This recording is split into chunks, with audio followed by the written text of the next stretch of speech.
The new year brings fresh starts, but it can also bring stress and pressure. Abby is here to share how you can stay motivated and positive. Well, welcome to the show. Thanks for having me back. I hear the little giggle because we both know how intense the beginning of the year. We always have these New Year's resolutions, and there's so much pressure. But how can we kind of stay away from that? How can we start the new year in a different way?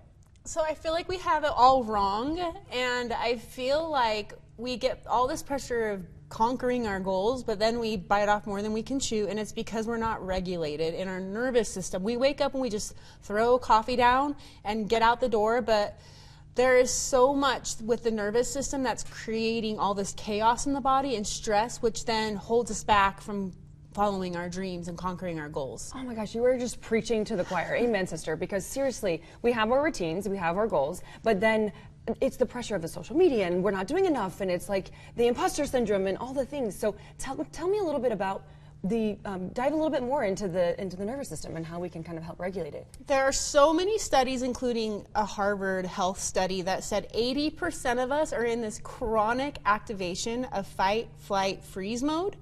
And so if we can just allow ourselves a moment to just calm before we leave the house, and to understand that there's a part of our brain that says, hey, you can do this. It's called the default mode network. It takes 5 minutes for that to activate, and then we go back to our regular old pattern. So we have to recognize that that 5-minute window is really important. Calm yourself, and then take the next right step forward towards your dreams before you sabotage it. What I'm hearing is it's really simple, and I think we make it too difficult. So you talked about what is something that we can do very easy. Maybe it's in our car, maybe it's the first. What can we do? We can take a walk for 10 minutes. We can sit and just close our eyes and set a timer and be still. I love journaling and doing a gratitude thing every morning.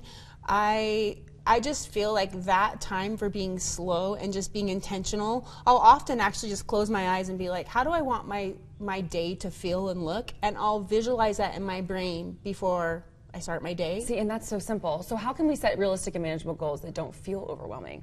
So what I say is, instead of what can we add all the time, what can we take off our plate? I like that to create space for something better to pour in. So I think we just pile up so many things. It's like, oh, I don't really actually feel joy about that anymore. And just like take inventory and be like, I'm going to take that off my plate, and then I'm just going to focus on healing my nervous system, so when the good stuff comes, we actually can hold it and experience the joy without sabotaging it.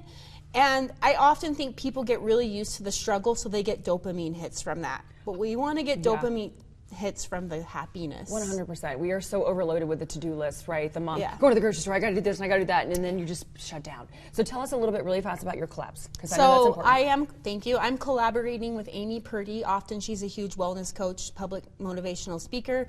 And then I do a lot with Lindsay Sterling, and we have a lot coming up with a little hub for breathing and meditation in the new year. I love it. It's so important. It's so great to collab with people and have all these resources. Yeah. So where can everyone go for more information? How can they find you? My name, abbeydaw.com, and I do have a really amazing community. All are welcome, and it's very inexpensive way to support your mental health, and I just guide a couple classes a week, and it's really wonderful. Well, thank you so much, Abby. This has been awesome. I'm already taking all the notes to de-stress my life. Thanks for coming to the show. Thanks for having me. Absolutely.